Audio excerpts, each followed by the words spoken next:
let's now try to draw something more complicated. I picked the one off the homework that both of you had difficulty with. The mu-oxo-bis-pentamine chromium 3 ion. Here's what I suggest you do. I suggest you start off, you know you should have 2 pentamine chromium 3s, and that it should be bridged by an oxo group.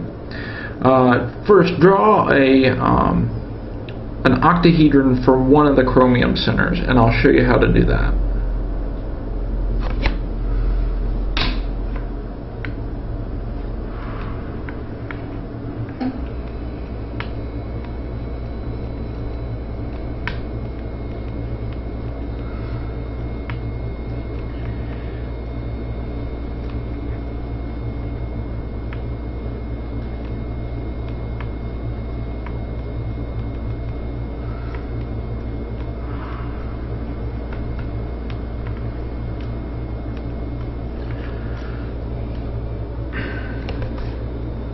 Okay, so what you see is a chromium that has 1, 2, 3, 4, 5 NH3s around it, and the oxo. Now you need to make sure you know what the ligands are. So oxo is just O2 minus ligand. Okay, so now you have the chromium surrounded by 5 amines and 1 oxo.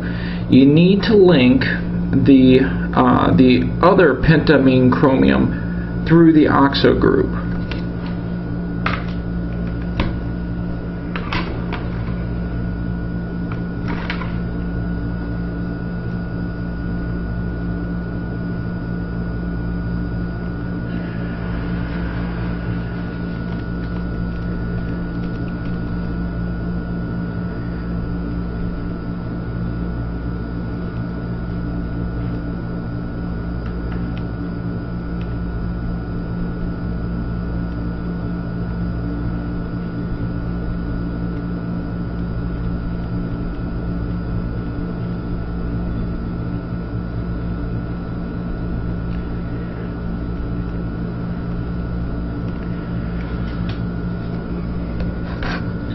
So now you've got both pentamine chromiums linked to one another by an oxo group. And notice that I made everything look very symmetrical, very easy to draw. Just link 2 octahedron together by the oxo group.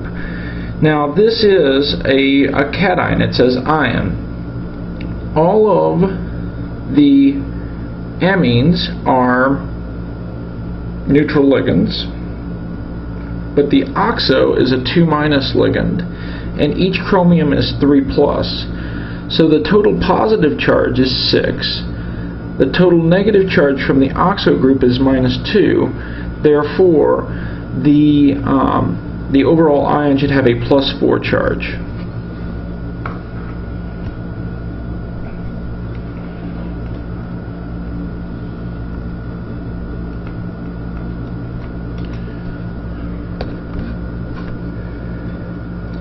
So I enclosed the entire shape, or the entire drawn out geometry of this compound in brackets, and include the charge in the upper right hand corner.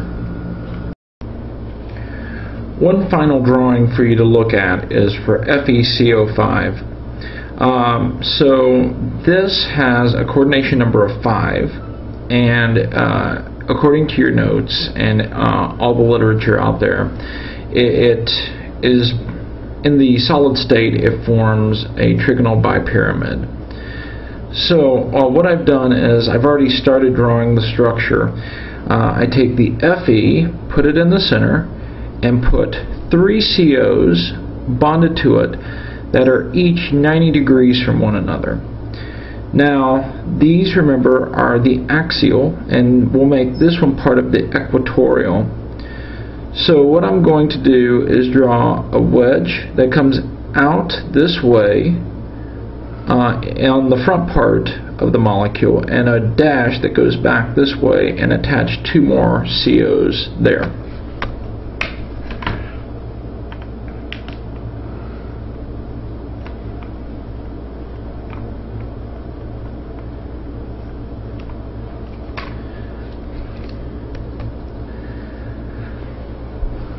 So I did exactly like I said. We have a plane, a trigonal plane of COs around the center, and on each side of the iron we've stuck one or two additional COs.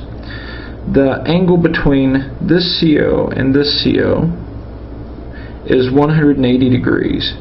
The angle between those COs are 90, and along the equatorial part each of those COs are 120 degrees apart.